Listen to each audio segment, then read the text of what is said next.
Hello my friends, today I will show you how I built my solar power irrigation system. First of all, we need to take a look at the water source. And here it is at the end of the pipe.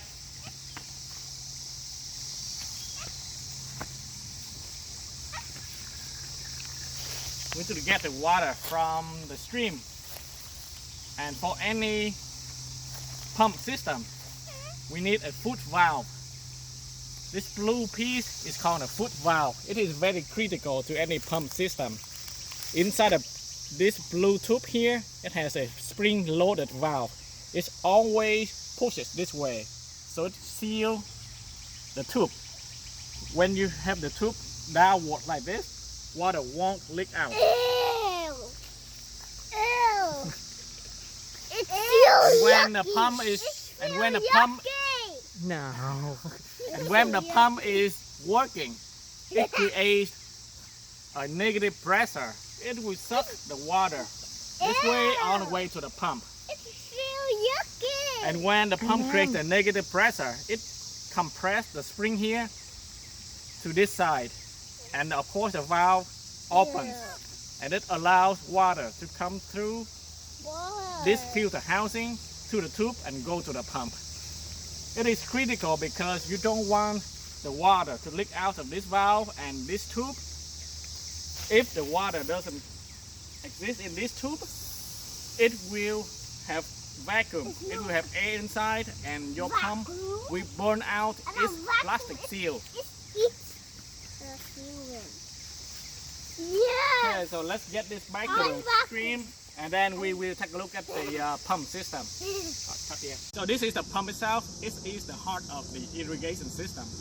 This is the solar panel. It will get the power from the sun and transfer to the battery. This is 12 volt. Okay, let's take a look deep inside here. This is the pump. The pump is connected to the switch and it's connected to the battery. This is just a regular car battery that I recycled from my car. This is about 4 years old car battery. And this pump is rated at 5 gallons per minute with a back pressure of 55 psi. I would recommend go as big as possible so that you will have a lot of pressure and we have a lot of volume through the pump.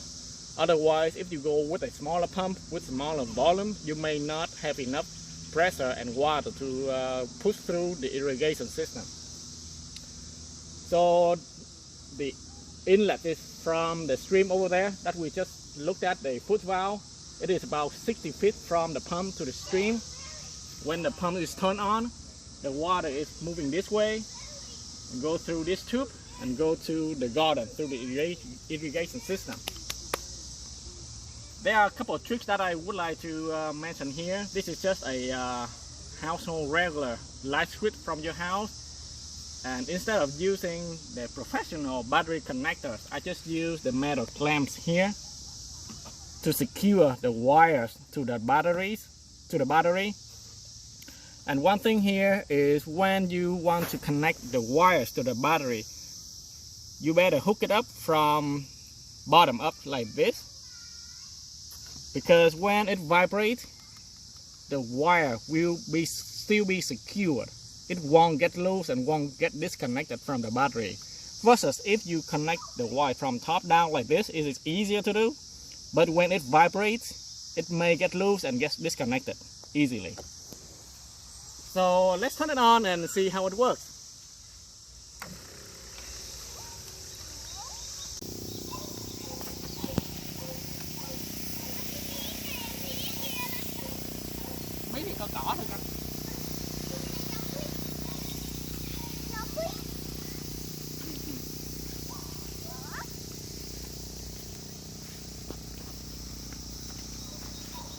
I have 10 nozzles on each side. 8 of them are mist nozzle and 2 of them are sprinklers like this. So that's basically it. That's how the solar power irrigation system works.